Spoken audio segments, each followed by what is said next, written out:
Halo, salam kreatif para sahabat podcast Sudirman 42 Talk. Kembali lagi bersama saya, Profesor Dr. Elizabeth Sihaan, di mana hari ini kita akan membahas topik yang sangat menarik dan diskusi yang sangat menarik tentang digital parenting. Di bulan Juli ini kita memperingati Hari Anak Nasional, di mana kita mengetahui bahwa anak itu adalah generasi penerus bangsa. Anak memiliki potensi yang besar dan peran yang sangat strategis di dalam mewujudkan cita-cita bangsa. Oleh karena itu, topik ini mengarah ke perlindungan anak di dalam era digital, yaitu digital parenting.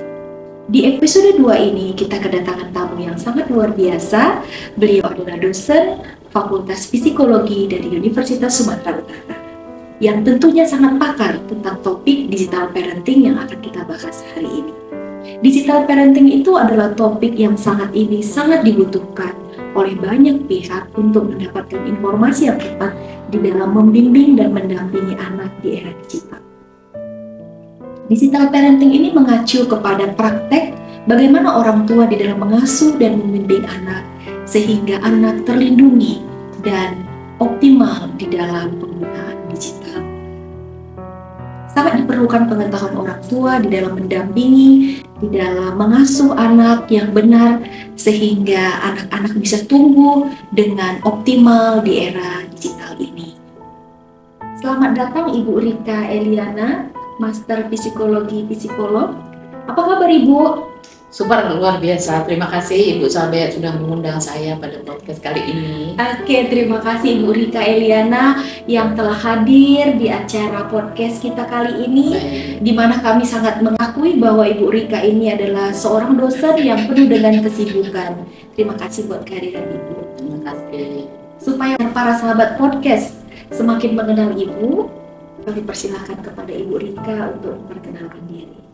Baik, selamat siang, pagi, sore, sahabat podcast dari Sudirman Talk 42. Saya akan memperkenalkan diri saya secara lebih rinci kali ya. Tadi Ibu Sabet sudah memperkenalkan nama saya Rika Eliana. Kebetulan saya S1 S2-nya itu dari Fakultas Psikologi Universitas Indonesia. Dan saat ini masih mengajar di Fakultas Psikologi Universitas Sumatera Utara. Kebetulan subjek saya itu adalah mengajar mengenai perilaku sosial. Riset saya juga terkait dengan perilaku sosial, cyber psychology, perilaku organisasi.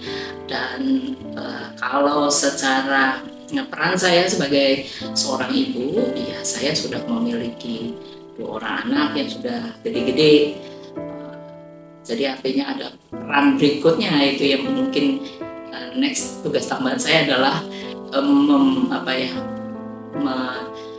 mengarahkan anak untuk memasuki jenjang tahapan mereka selanjutnya. Saya rasa begitulah Bu Sabet ya untuk perkenalan saya. Terima kasih Bu Rika, udah semakin mengetahui ya para sahabat bahwa narasumber kali ini beliau adalah alumni dari Universitas Indonesia dan merupakan psikolog yang sangat memahami dan pakar tentang topik yang akan kita bahas. Hari ini saya dan Ibu Rika Eliana akan mengajak para sahabat podcast Sudirman 42 Talk untuk memahami lebih jauh bagaimana pola asuh orang tua yang tepat di era digital. Sahabat Sudirman 42 Talk, di era digital ini, anak-anak semakin terpapar dengan gadget dan berbagai informasi dari platform online. Di saat ini penggunaan gadget tidak hanya oleh orang dewasa, oleh orang tua, tetapi penggunaan gadget semakin marak dan semakin banyak digunakan oleh anak-anak sekolah dasar, SMP, dan bahkan balita. Hasil riset di tahun 2020 bahwa di Indonesia sebanyak 33,4% anak usia dini, yaitu anak dari usia 0 sampai 6 tahun, sudah bisa menggunakan gadget. Dan sebanyak 24,9% anak-anak usia dini, yaitu usia 0 sampai 6 tahun, sudah mampu mengakses internet, yaitu seperti games, YouTube, Instagram, dan TikTok. Dan hasil riset juga membuktikan bahwa pengguna internet terbanyak ketiga yaitu anak-anak dan remaja. Seiring perkembangan teknologi digital, bagaimana pandangan Ibu Rika tentang dampak teknologi bagi anak-anak dan remaja dalam hal paparan gadget dan konten di media sosial? Terima kasih Ibu Sabet. Jadi jika saya melihat perkembangan gadget ini, yang penggunaan gadget yang sangat cepat ya di kalangan anak-anak sekarang ini, memang sesuatu yang nggak bisa dihindari. Kita sebelum pandemi itu sudah bersiap-siap memasuki revolusi industri ke-40 kalau nggak salah. Jadi ada proses digitalisasi, itu saja sebenarnya semua kita sudah disiapkan untuk mulai melek dengan segala sesuatu yang digital. Tiba-tiba muncul pandemi. Pandemi ini malah semakin mempercepat proses digitalisasi. Anak-anak itu sudah terbiasa akhirnya belajar secara online karena memang kondisi yang nggak memungkinkan mereka untuk bisa bertemu tatap muka. Akhirnya apa? Akhirnya kondisi ini mempercepat anak-anak semakin mahir menggunakan gadget. Ada data catatan saya itu dari save.org ya, savechildren.org itu ya. Malah dia menunjukkan begini. Menurut laporan Digital Quotient Institute tahun 2020, anak-anak menghadapi berbagai resiko ketika menghadapi memasuki akses dunia digital. Itulah yang disebut dengan cyber pandemic. Jadi 60% anak-anak yang menggunakan dunia digital ini akan ada resikonya. Resikonya apa? Resikonya antara lain adalah cyberbullying atau perundungan. Bullying yang dilakukan secara cyber itu hampir 60% anak-anak pengguna gadget itu akan mengalami perundungan. Kemudian 45%. Kemudian rusaknya nama baik atau reputasi itu 39%. Kemudian terpapar muatan seksual dan kekerasan itu 28%, dan menjalin interaksi yang tidak aman 17%, gaming itu 13%, dan gangguan media sosial 7%. Artinya semakin besar anak-anak yang akan mendapat gangguan negatif daripada penggunaan gadget. Jika memang tidak dikontrol pasti mereka akan mengalami ini. Nah, penggunaan gadget ini juga itu membuat orang tua itu harus berpikir bahwa ada sesuatu yang harus dilakukan untuk bisa mencegah hal-hal yang lebih buruk, untuk mencegah hal-hal yang supaya tidak lebih buruk daripada apa yang akan dihadapi anak-anak jika dibiarkan saja. Jadi memang setelah perkembangan teknologi yang begitu cepat dan pemakaian gadget yang begitu masif, itu memang akhirnya akan ada paradigm shift. Jadi perubahan pola pikir dari pola pengasuhan yang biasa menjadi pola pengasuhan yang digital parenting, yang seperti Ibu Sabet tadi jelaskan, bagaimana kita bisa membimbing, mengarahkan anak sehingga mereka bisa melek dengan teknologi tapi tetap bermain atau surfing itu browsing tetap di jalan yang benar. Perubahan ini itu perubahan paradigm shift itu kalau kita lihat ya, pola anak-anak sekarang itu merubah cara mereka berteman. Mereka berteman itu gimana ya? Lebih asik itu melalui gadget.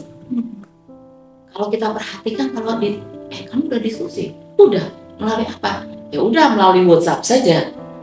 Itu sesuatu yang kalau bagi saya usia saya itu sesuatu yang nggak masuk akal, karena bagi saya diskusi itu adalah kita harus face to face ke orang dan kita akan bisa merasakan nuansa yang ada. Tetapi bagi anak-anak sekarang enggak, mereka tetap muka melalui online saja itu sudah diskusi. Kedua, pengaruh body image. Body image ini adalah ketika mereka mendapatkan gambaran body image body, image tubuh yang bagus itu biasanya melalui paparan di media sosial, sehingga mereka berpikir begitulah seharusnya body image, dan ini membuat mereka itu menjadi stres, menjadi tidak puas dengan dirinya, akhirnya membuat mereka itu akhirnya melakukan sesuatu lah untuk tubuhnya yang bisa menjadi tidak sehat. Kemudian ada lagi namanya kontak sosial.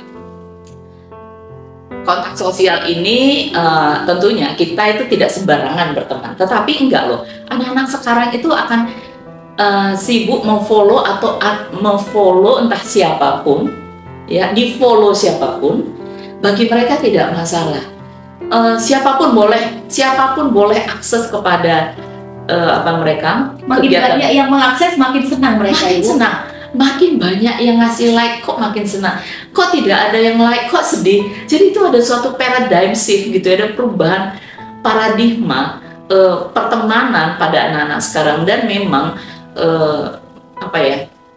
perkembangan teknologi dengan digitalisasi ini bukan saja ke anak-anak ya, ke kita juga orang tua. Mau kemana pun ke dalam aspek kehidupan itu akan sangat mempengaruhi. Mau nggak mau kita nggak bisa hindari, memang kita harus ikutin. Itu Ibu Sabet, jadi ada efeknya nggak bisa kita hindari. Memang kita akhirnya harus terjun kepada dunia digitalisasi. Oke. Jadi seperti ada peribahasa mengatakan berubah atau mati. Ya Bu ya, jadi berarti di era digital ini berarti anak-anak kita pun memang mau tidak mau itu memang harus mengikuti digitalisasi. Itulah gunanya orang tua, sehingga orang tua tetap bisa mengawasi, mengarahkan anak-anak sehingga anak-anak tidak terlalu negatif perilaku, cara berpikir dan mindsetnya. Oke, ya terima kasih. Kemudian kita membahas mengenai, tadi Ibu udah menjelaskan mengenai perubahan perilaku, ya, cara berpikir, mindset yang berubah. Gitu. Menurut Ibu, bagaimana perkembangan jiwa anak-anak itu akibat digital itu, Bu? Kalau kita berbicara mengenai perkembangan jiwa ini sebenarnya tergantung dari peran orang tua. Bagaimanapun kalau seorang anak apalagi usia dini itu peran orang tua itu masih cukup dominan. Kecuali kita membiarkan anak kita itu diasuh sama orang lain atau objek lain. Sama seperti misalnya ketika kita tidak mau repot dengan pertanyaan anak-anak, kita ngasih aja gadget ke mereka, sehingga kan mereka sibuk dengan gadgetnya. Akhirnya anak-anak itu belajar dari sesuatu informasi yang diperoleh dari gadget. Dia tidak belajar dari orang tuanya karena orang tuanya juga tidak mau repot. Akhirnya apa yang diasuh oleh media sosial, itulah anak itu nantinya menjadi besar. Mau nggak kita melepaskan anak kita seperti itu? Tentunya tidak. Tapi nggak semua loh pemakaian gadget ini negatif. Ada loh hal yang positif itu loh. Ada Bu Sabet. Jadi misalnya bahwa anak-anak itu memiliki peluang pendidikan yang lebih luas. Sekarang kita mau belajar apa juga melalui YouTube bisa. Even belajar bahasa asing nggak perlu mengeluarkan biaya besar. Semuanya bisa Ibu. Bisa memasak apapun. Yang tadinya kita nggak bisa memasak, kita bisa memasak apapun. Kita bisa melakukan sekarang banyak yang saya lihat itu anak-anak yang begitu kreatif, dia menggunakan menjadi makeup artist gitu ya. Itu belajar dari YouTube, jadi artinya peluang pendidikan itu semakin luas. Itu efek positifnya, kita nggak bisa pungkiri itu. Dan mengupload bahan tugas pun bisa dengan mudah kita sharekan ke guru atau ke dosen, ke teman-teman gitu ya. Ini menurut pendapatku, jadi penyebaran informasi itu sangat begitu cepat dan masif ya, masif sekali. Kemudian mereka juga anak-anak yang memang jadi sangat kreatif. Coba kita perhatikan gitu ya perkembangan dari anak-anak ini yang sudah melek dengan dunia digital. Mereka itu sudah kadang-kadang berpikir out of the box yang mungkin kita nggak pernah pikirkan, tetapi mereka bisa pikirkan. Dan kesempatan itu terbuka luas. Mereka bisa mengembangkan kemampuan mereka, talenta mereka, dan mereka upload. nanti mereka akan bisa mendapat feedback dari orang lain, apakah orang lain suka apa tidak. Mereka bisa mendapatkan hal-hal yang luar biasa ya dari ketika mereka bisa mengembangkan kreativitas atau imajinasi. Kemudian mereka juga bisa membangun suatu konektivitas sosial yang begitu luas. Enggak ada dibatasin oleh daerah, tapi Tempat dan waktu ya, tidak tempat dan dibatasi. waktu. Siapapun ketika ada orang yang misalnya melakukan sesuatu di satu daerah, di ujung daerah sana, mungkin di Amerika, mungkin di Rusia, sudah bisa melihat apa yang dilakukannya jika itu menarik. Itu adalah peluang-peluang yang bisa kita dapat untuk ketika kita bisa memanfaatkan gadget ini secara positif. Nah, gitu Bu Sabet. Jadi saya melihatnya begitu ya. Tetapi ya seperti yang saya bilang tadi, ada juga hal-hal yang negatif yang sebenarnya juga saya catat. Jadi begini, ketika anak terbiasa untuk bisa terlibat lama dengan main gadget, itu kan pasti gaya hidupnya kan kurang aktif. Dia akan banyak menghabiskan waktunya terpaku kepada gadgetnya, sehingga apa yang terjadi? Dia tidak peduli dengan lingkungan sosial. Hanya ada istilah itu apa sekarang gitu ya, FOMO. Itu risetnya saya itu, fear of missing out. Jadi begitu terpakunya kepada gadget, sehingga setiap ada sesuatu informasi dia harus tahu duluan dan dia akan share duluan ke orang lain. Kenapa? Karena orang lain ketika mendapat informasi dari dia dan orang lain tahu, wah dia mendapat kepuasan. Jadi ada fear of missing out, membuat orang itu menjadi begitu terpaku pada gadgetnya. Kemudian berlama-lama bermain di gadget itu akan mengalami gangguan tidur. Orang kan begitu konsentrasi melihat sesuatu yang menarik, pasti akan mengalami gangguan ritme tidur. Ketika sudah ritme tidur terganggu, akibatnya apa? Konsentrasi di sekolah. Konsentrasi di sekolah terganggu. Kita tidak bisa berharap kepada anak-anak yang bangunnya pun tidak segar. Kenapa? Karena mereka tidurnya larut malam. Nanti kalau ditanya sama ibunya, kenapa tidur larut malam? Ya saya nggak bisa tidur. Mereka tahu dengan istilah-istilah insomnia, tapi sebenarnya mereka adalah main game atau melihat TikTok atau melihat YouTube atau melihat Instagram yang membuat mereka jadi tidak tidur atau kurang istirahat. Kemudian ada lagi artinya isolasi sosial. Jadi mereka ini merasa nggak perlu orang lain karena dia hidup dengan dunia mayanya sendiri. Ingat bahwa bermain gadget itu sebenarnya adalah dunia maya. Peran orang tua adalah memperkenalkan dunia nyata. Di dunia maya itu kadang-kadang itu adalah ilusi. Kita orang tua yang harus membawa mereka ke dunia yang nyata. Nah, itu peran kita nih ya sebagai orang tua. Jadi jangan pernah membiarkan anak-anak lama-lama di dunia yang maya ini. Mereka tidak perlu orang. Dunia halusinasi ya Bu. Dunia tipu-tipu katanya ya. Tipu-tipu. Suatu saat mereka tidak perlu orang dan itu akan berbahaya. Kemudian ada lagi yang kita harus hati-hati, konten-konten yang tidak sesuai untuk anak-anak. Ada konten-konten yang mulai dari gini ya, ada lagu-lagu, apalagi lagu-lagu barat, itu yang lagu-lagunya bahasanya itu banyak kata-kata yang tidak baik. Mungkin orang tua nggak ngerti, tetapi ketika dinyanyikan anak-anak, kita nanti bisa kaget, kok apa ya? Bisa bahasanya bahasa yang tidak etis ya diucapkan gitu ya, kita bisa kaget-kaget. Tetapi ketika anak mengucapkan itu, kita sudah harus hati-hati bahwa anak sudah diajari ya bernyanyi sesuatu, menari sesuatu ya. Bahkan kemarin ada yang menjalankan peran macam-macam. Kalau apalagi di TikTok itu sangat berbahaya karena banyak sekali, kita nggak bisa saring karena dia bisa itu bisa muncul saja di FYP-nya kita itu ya, apa saja yang bisa muncul dan anak-anak nggak punya saringan, ya mereka akan bisa meniru. Anak-anak kan pada dasarnya apalagi yang kecil-kecil selalu meniru apa yang dilakukan orang tua. Kemudian hati-hati dengan situs-situs atau pertemanan yang sifatnya bisa menjadi predator, seks predator. Apalagi bagi anak-anak nggak ngerti. Makanya sebenarnya penggunaan media sosial itu ada batasan usia. Tetapi kita orang tua kadang-kadang nggak ngerti bahwa itu penting batasan usia itu, karena siapapun bisa memanfaatkan data atau gambar anak-anak. Apalagi dengan AI sekarang ini, artificial intelligence sekarang, itu anak-anak bisa dipakai loh untuk melakukan kejahatan.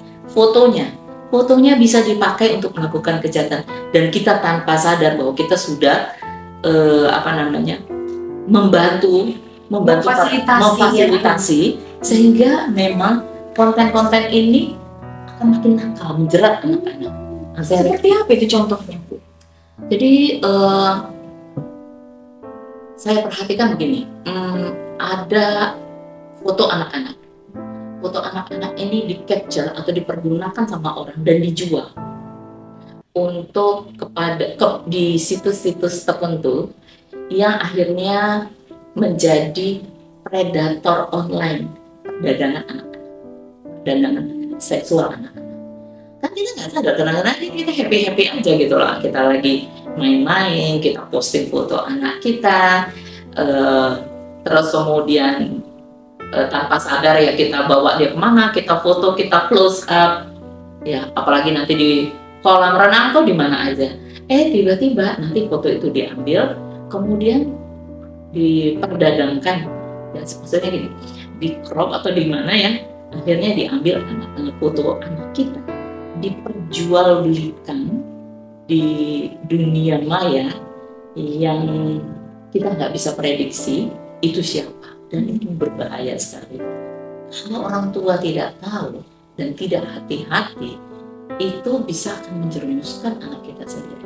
Makanya tidak heran kan kalau saya lihat ya, Anggun C. Sasmi itu dia menutupi muka anaknya sampai umur berapa? Kan kalau nggak salah gitu ya. Saya lihat juga artis-artis di luar negeri selalu menutupi wajah anaknya, ya wajah ya terutama, supaya sebenarnya itu bisa membantu melindungi anak. Kita nggak tahu, kita berpikir kita happy saja, kita bawa anak kita ke tempat rame-rame, kita foto close up, kita upload di media, padahal di dunia media itu siapa yang tahu? Nggak bisa kita kontrol. Saya rasa itu loh Ibu Sahabat, jadi kita harus sangat berhati-hati untuk bisa mengupload sesuatu. Saya nggak nakut-nakutin, tapi ini kenyataan. Ada lagi sekarang aplikasi yang namanya deepfake ya. Artinya muka saya juga bisa dipakai orang lain untuk bisa melakukan kejahatan. Suara saya pun bisa dipakai. Saya pernah mendengar misalnya suara Pak Jokowi ya dipakai untuk bisa menyanyikan sesuatu, menyanyikan satu lagu ya. Saya rasa itu kan sudah artinya sebentar lagi kita mungkin sudah masuk, kan tadi saya bilang revolusi industri, sekarang 4.0, bentar lagi sudah 5.0. Artinya segala sesuatu itu sudah bisa digunakan. Jadi kita harus berhati-hati dengan data, termasuk kita sendiri. Ya, saya rasa itu. Tadi Ibu udah menjelaskan mengenai banyak sekali dampak positif sebenarnya dari penggunaan gadget ini, dan banyak juga dampak negatif dari penggunaan gadget. Dan kalau dilihat negatifnya itu memang benar-benar agak lumayan menakutkan ya Bu ya. Oleh karena itu sebenarnya peran orang tua itu sangat penting sekali di dalam meminimalisir risiko dampak negatif dari penggunaan gadget tersebut. Saya mau menanyakan Bu mengenai apa ya tips terbaik yang bisa kita berikan kepada orang tua sehingga anak-anak itu tidak mengalami kecanduan yang sangat mengerikan. Karena seperti kita ketahui, kalau anak-anak sudah kecanduan, kita ambil handphone dari mereka atau kita suruh mereka tidak menggunakan handphone, mereka bisa emosinya itu luar biasa. Bahkan ada juga saya lihat dan saya tonton anak-anak itu bahkan memukul orang tuanya apabila orang tuanya mengambil handphonenya. Tanpa sadar anak itu langsung memukul tangan orang tua. Atau banyak juga anak-anak karena kecanduan ini mereka jadi sering untuk tidak mematuhi aturan di rumah gitu, karena mereka sibuk dengan dunianya. Mamanya bilang pakai handphone hanya 4 jam dalam satu hari, atau ada aturan di rumah nanti bersihkan rumah, rapikan ini. Mereka jadi tidak mau melakukan apa yang menjadi tugas mereka sebagai anak di rumah. apa ya Bu tips terbaik yang bisa kita berikan kepada orang tua yang mendengar di acara podcast kita ini sehingga mereka bisa memberi pendampingan pengasuhan yang tepat, yang sehat, yang benar, karena di satu sisi gadget itu juga, digital itu juga memberi dampak positif kepada anak. Baik.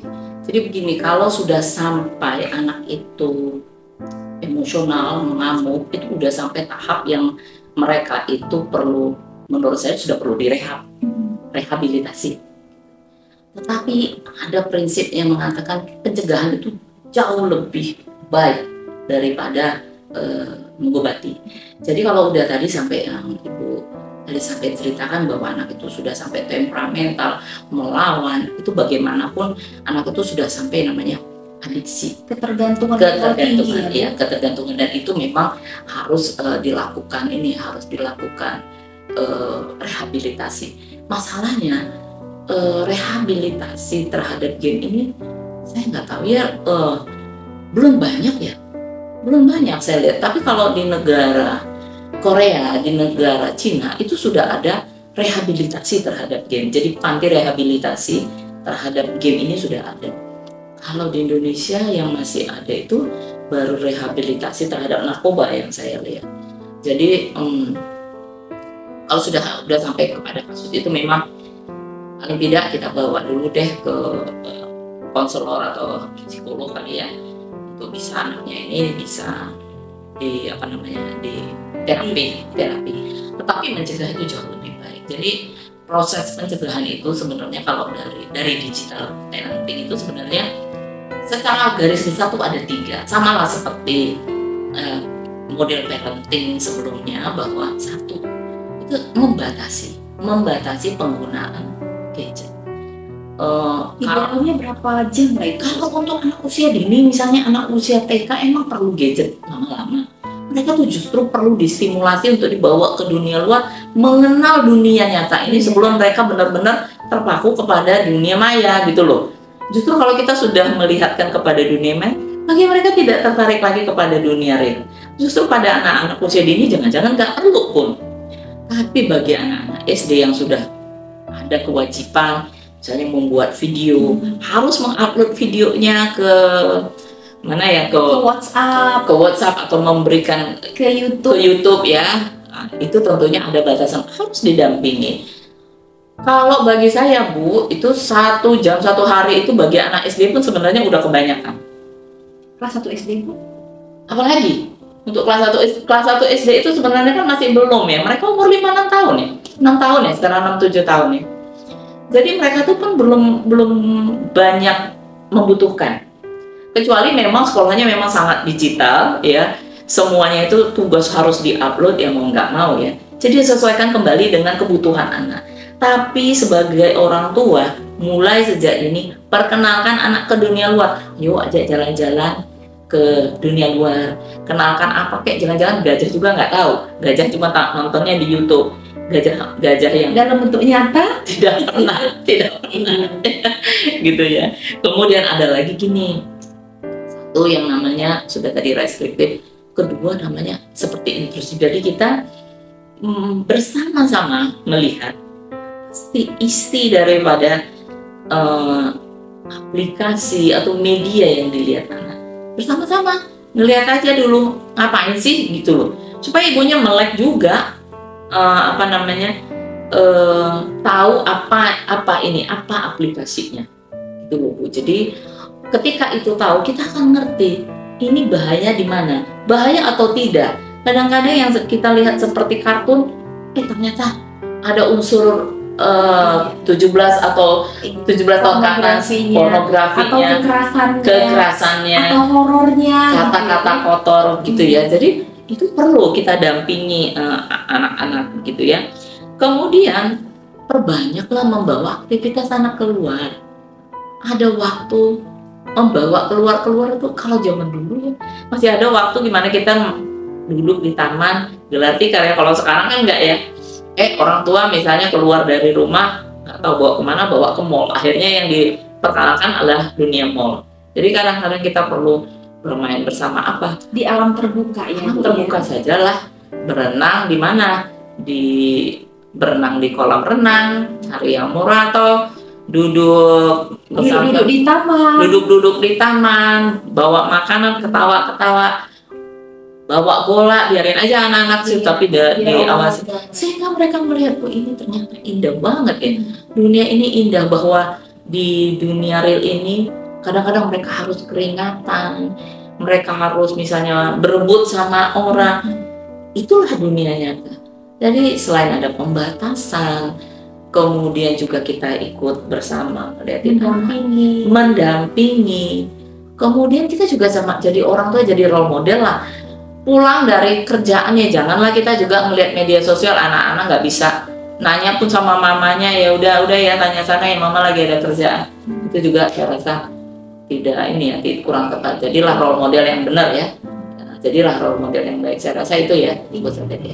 Ada 3 jadinya tadi Bu ya, yang harus kita lakukan sebagai orang tua agar anak-anak kita itu tidak semakin tergantung dengan media sosial. Yang pertama tadi adalah pembatasan, restricted. Jadi kita harus membatasi penggunaan internet dan gadget kepada anak-anak kita, dan rupanya Bu semakin kecil usia sebenarnya kebutuhannya terhadap internet itu sebenarnya malah makin rendah, gitu ya Bu ya. Oke. Yang kedua memang yang kita harus lakukan para sahabat sebagai orang tua, kita harus memberi pendampingan kepada anak-anak kita. Kita harus menjalin hubungan yang akrab dengan anak-anak kita sehingga anak-anak kita itu selalu mau mengikuti apa yang kita lakukan. Dan yang ketiga, kita sebagai orang tua harus disiplin ya Bu ya dalam tidak disiplin gadget. Iya. Jadi role model lah. Iya, ada satu lagi Bu Sabet. Jadi begini, kita juga harus upgrading pengetahuan kita mengenai gadget ini. Jika kita artinya orang tua ya. Berarti orang tua harus upgrade pengetahuannya terhadap gadget, penggunaan gadget. Ya, jadi misalnya gini, itu ada parental control di Play Store, itu ada parental control. Termasuk juga jika memperkenalkan YouTube, ya bukalah YouTube Kids. Sehingga anak-anak itu kalau melihat pun dia bukan melihat konten orang dewasa, apalagi dari Amerika gitu ya, yang bajunya juga nggak gitu sopan gitu ya, paparan kekerasan, itu yang nggak harusnya mereka nggak mereka serap dari sejak awal. Biar mereka melihat konten di YouTube Kids. Nanti kita sama-sama jadi pengetahuan mengenai itu ada di Play Store ya Bu ya? Ada, tinggal dibuka YouTube Jadi kita Kids. buka YouTube Kids ya. Jadi di situ nanti akan ditanya, Anda ini anak-anak parent, tolong dong kasih tahu usianya tahun lahirnya, ya ikutin. Nah, hal-hal seperti itu kan hanya kita bisa dapat jika kita bisa upgrade wawasan kita. Dengan demikian, kalau misalnya anaknya mau nonton, oke ya, kita kasih ya, sudah siap PR-nya, udah, nih boleh. Tapi kita pasangkan dong YouTube Kids-nya. Jangan dipasangkan ya YouTube untuk orang dewasa. Ya apa-apa aja muncul dari di situ. Saya rasa begitu ya Bu. Terima kasih Bu. Bagaimana Bu sebaiknya mengenalkan anak-anak pada penggunaan teknologi secara bertanggung jawab dan aman sejak dini? Bagaimana kita sebagai orang tua itu mengenalkan anak-anak kita bagaimana menggunakan teknologi digital itu dengan cara yang benar dan bertanggung jawab sehingga mereka memang selamat dari hal-hal yang negatif.